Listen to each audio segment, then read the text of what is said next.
श्री स्वामी समर्थ. तुमचं आपल्या यूट्यूब चॅनलमध्ये खूप खूप खूप मनापासून स्वागत आहे. तर 5 ऑगस्ट 2025 रोजी आहे पुत्रता एकादशी, म्हणजेच उद्या आहे पुत्रता एकादशी, तीही श्रावण महिन्यातली. त्याच्यामुळे तिचं महत्त्व हे अजूनच वाढून जातं. तर आता जे काही उपाय, जे काही सेवा मी तुम्हाला सांगणार आहे, ते सर्व करण्याचा नक्की प्रयत्न करा. तर चला आपण आता व्हिडिओला सुरुवात करू. तर सर्वप्रथम पुत्रता एकादशीचं व्रत कसं करावं? पुत्रता एकादशीच्या नावातच त्याचा अर्थ आहे की संतान प्राप्ती, प्राप्तीसाठी हे व्रत केले जाते. तर खरं तर तुम्हाला सांगितलेली सेवा पुत्रप्राप्तीसाठी किंवा संतान प्राप्तीसाठी जी सेवा सांगितली जाते ती पुत्रता एकादशीलाच केली जाते. आणि जी पुत्रता एकादशी 6 महिन्यातून एकदा येते आणि ती ह्यावेळेस आली आहे श्रावण महिन्यामध्ये. त्याच्यामुळे त्याचं महत्त्व हे अजूनच वाढून गेलेलं आहे. तर ज्यांना मासिक धर्म, सुतक, विटाळ असं काही नाही आहे, अशांनी उद्यापासूनच ही सेवा सुरू करायची आहे. तर ही संतान प्राप्तीची सेवा आपण कशी करायची, कुठे करायची, कधी करायची हे आपण पुढे बघणार आहेच. पण त्याआधी ज्यांना संतान प्राप्ती झाली आहे किंवा ज्यांचं सगळं व्यवस्थित आहे, त्यांनी उद्या कोणती सेवा करायची, कोणती पूजा करायची ते आपण सगळ्यात पहिले बघू. श्रावण महिन्यातील प्रत्येक दिवसाला अनन्यसाधारण महत्त्व आहे. त्यातल्या त्यात श्रावण महिन्यातील सोमवार, प्रदोष, एकादशी, दुर्गा अष्टमी, पौर्णिमा, अमावस्या हे दिवस खूप महत्त्वाचे आहेत. आणि त्यातल्या त्यात श्रावण महिन्यातील पुत्रता एकादशीला अनन्यसाधारण असं महत्त्व आहे. तर आपल्या प्रत्येकाच्या घरात बाळकृष्णाची मूर्ती असेल, बाळकृष्णाची मूर्ती नसेल तर पांडुरंगाची मूर्ती असेल, स्वामींची मूर्ती असेल, प्रभू श्रीरामांची मूर्ती असेल, तर आपल्याला ह्या मूर्तींवर सर्वात प्रथम अभिषेक करायचा आहे. अभिषेक करताना पुरुष सुक्तम एकदा आणि श्री सुक्तम एकदा असं याचं पठण करायचं आहे. आणि ज्यांना काहीही म्हणता येत नसेल त्यांनी ओम नमो भगवते वासुदेवाय नमः, ओम नमो भगवते वासुदेवाय नमः ह्या मंत्राचा 108 वेळेस जाप करायचा आहे. बऱ्याच महिलांची एकादशी असतेच, त्याच्यामुळे त्यांचा हा मंत्रजप पण होऊनच जाणार आहे. तर आता ही पूजा झाल्यानंतर बाळकृष्णांना त्यांच्या जागेवर स्वच्छ करून ठेवावे, त्यांना वस्त्र परिधान करावे. हे सर्व करत असताना ओम नमो भगवते वासुदेवाय नमः या मंत्राचा जाप करत राहायचा आहे. आणि तुम्हाला शक्य होत असेल तर विष्णू सहस्रनामावली म्हणजेच भगवान श्री हरी विष्णूंचे 108 नावांचा मंत्रजप तुम्हाला करायचा आहे. आणि ते शक्य नसेल तुम्हाला तर ओम नमो भगवते वासुदेवाय नमः ह्या मंत्राचा मंत्रजप केला तरीही चालेल. आणि हा मंत्रजप करता करता आपल्याला बाळकृष्णांना तुळशीपत्र अर्पण करायचे आहे. तर मंगळवारी रात्री 12 वाजेला, म्हणजे जेव्हा मंगळवार संपतो त्यावेळेस 12 वाजेला आपल्याला ही सेवा करायची आहे. रात्री 12 वाजेला तुम्हाला एक दिवसीय व्यंकटेश स्तोत्रांचं मंडल करायचं आहे, म्हणजेच 21 वेळा पठण करायचे आहे.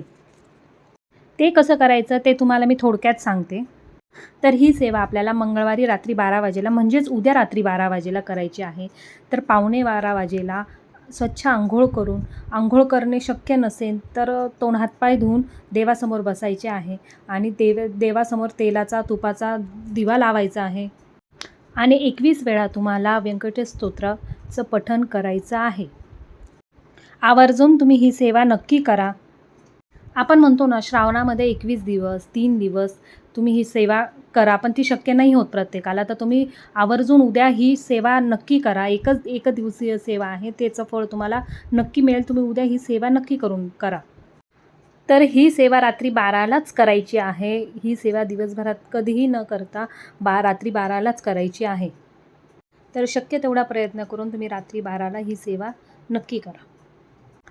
तर आता तुम्हाला मी नित्यनियमाने करायची जी सेवा आहे ती सांगितली आहे. आता आपण पुढे बाळकृष्णाची सेवा म्हणजे संतान प्राप्तीसाठी काय सेवा करायची ती बघू.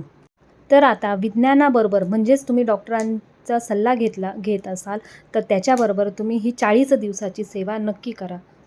संतान प्राप्तीसाठी खूप प्रभावी आणि अत्यंत सुंदर अशी सेवा आहे. ती कशी करायची ते बघू. तर सर्वप्रथम उद्या म्हणजे एकादशीला तुम्ही नवरा बायको जोडीने मंदिरात जा, मठात जा, स्वामींच्या केंद्रात जा. तिथे खडीसाखर, नारळ ठेवा आणि हात जोडून स्वामींना प्रार्थना करा की मी ही 40 दिवसांची सेवा करत आहे, तर ती सेवा तुम्ही माझ्याकडनं व्यवस्थितपणे पार पडेल अशी करून घ्या. मंदिरात जाऊन आल्यानंतर तुम्ही घरी आल्यावर संकल्प करा. संकल्प दोघं नवरा बायकोंनी करायचा आहे की महाराज, मी ही 40 दिवसांची सेवा करते आहे, तर ही सेवा तुम्ही माझ्याकडनं व्यवस्थित पार पाडून घ्या. त्याचबरोबर तुमच्या काही इच्छा मनोकामना असतील त्या सांगून तुम्ही संकल्प सोडा. पहिल्याच दिवशी सेवा करताना दोघं नवरा बायकोंनी बसून ही सेवा करायची आहे. जोडीने ही सेवा करायची आहे. जर काही कारणांनी नवऱ्याला जमत नसेल तर ही सेवा एकट्या बाईंनी केली तरी चालेल, पण शक्यतो झालं तर प्रयत्न करायचा की पहिल्या दिवशी तरी जोडीने ही सेवा करायला तुम्ही बसलं पाहिजे. तर पूजा कशी करायची, तर एक तांब्याचं तामान घ्या, त्याच्यात बाळकृष्णांची मूर्ती ठेवा, त्याच्यावर गळती ठेवा. जर गळती नसेल तर आपण आपल्या पळीनीसुद्धा हळूहळू त्याच्यावर अभिषेक करत राहायचा आहे.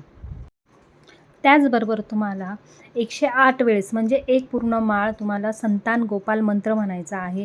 तो संतान गोपाल मंत्र तुम्हाला गुगलवर सर्च केला तरी मिळून जाईल. तर तो तुम्हाला म्हणायचा आहे, येत नसेल आणि फलश्रुती म्हणायची आहे. फलश्रुती मंत्राचा जाप अभिषेक करायचा नाही, हात जोडायचे आहे. पुरुष सुक्तम ही सेवा तुम्हाला करायची आहे. एक वेळेस श्री सुक्तम म्हणायचं आहे. श्री सुक्तम म्हणून झालं की तुम्हाला ती गळती बाजूला ठेवायची आहे. त्यानंतर हे सर्व झाल्यावर बाळकृष्णाची मूर्ती स्वच्छ करून तुम्हाला जागेवर ठेवायची आहे आणि जे तामानात पाणी होतं, जे आपण अभिषेक केला आहे, ते पाणी तुम्ही दोघांनी म्हणजे दोघं नवरा बायकोंनी ते ग्रहण करायचं आहे. फक्त दोघांनीच ते ग्रहण करायचं. तर ही संतान प्राप्तीची सेवा तुम्ही दिवसभरात कधीही करू शकता. सकाळी करा, दुपारी करा, संध्याकाळी करा. तुमच्या सोयीनुसार तुम्हाला जसं जमेल दिवसभरामध्ये तसं तुम्ही ही सेवा करू शकता. सेवा करत असताना काळे वस्त्र धारण करू नका. तर ही सेवा आपल्याला पुढचे 40 दिवस करायची आहे. म्हणजे एक दिवस केला आणि संपला असं नाही. पुढचे 40 दिवस. एक दिवस झाला, दोघं जोडीने बसले, त्याच्यानंतरचे पुढचे 39 दिवस ही सेवा फक्त स्त्रीनी केली तरीही चालेल, एकटी ती बसली तरीही चालेल आणि जशी सेवा सांगितली आहे तशीच पुढचे 39 दिवस देखील ही सेवा करायची आहे. आणि प्रत्येक दिवशी ते पाणी असेल अभिषेकाचं ते दोघांनी ग्रहण करायचं आहे. तर ही सेवा करत असताना तुम्हाला काय नियम आणि अटींचे पालन करायचे आहे ते सांगते. खूप काही नाही आहे, फक्त मांसाहार बंद करायचा 40 दिवस. दुसरं कोणाच्याही घरचं खायचं नाही दोघांनी. हे नियम दोघांसाठी लागू होतील. दोघांनी हे नियमांचं पालन करायचं. मासिक धर्म आला तर 4 दिवस पूजा बंद करायची, परत तिथून पुढे कंटिन्यू करायची. तर आजचा व्हिडिओ मी इथेच थांबवते. तुम्हाला व्हिडिओ आवडला तर नक्की लाईक करा, शेअर करा आणि माझ्या चॅनलला सबस्क्राईब करा. मी असेच व्हिडिओ नवीन घेऊन येत जाईल.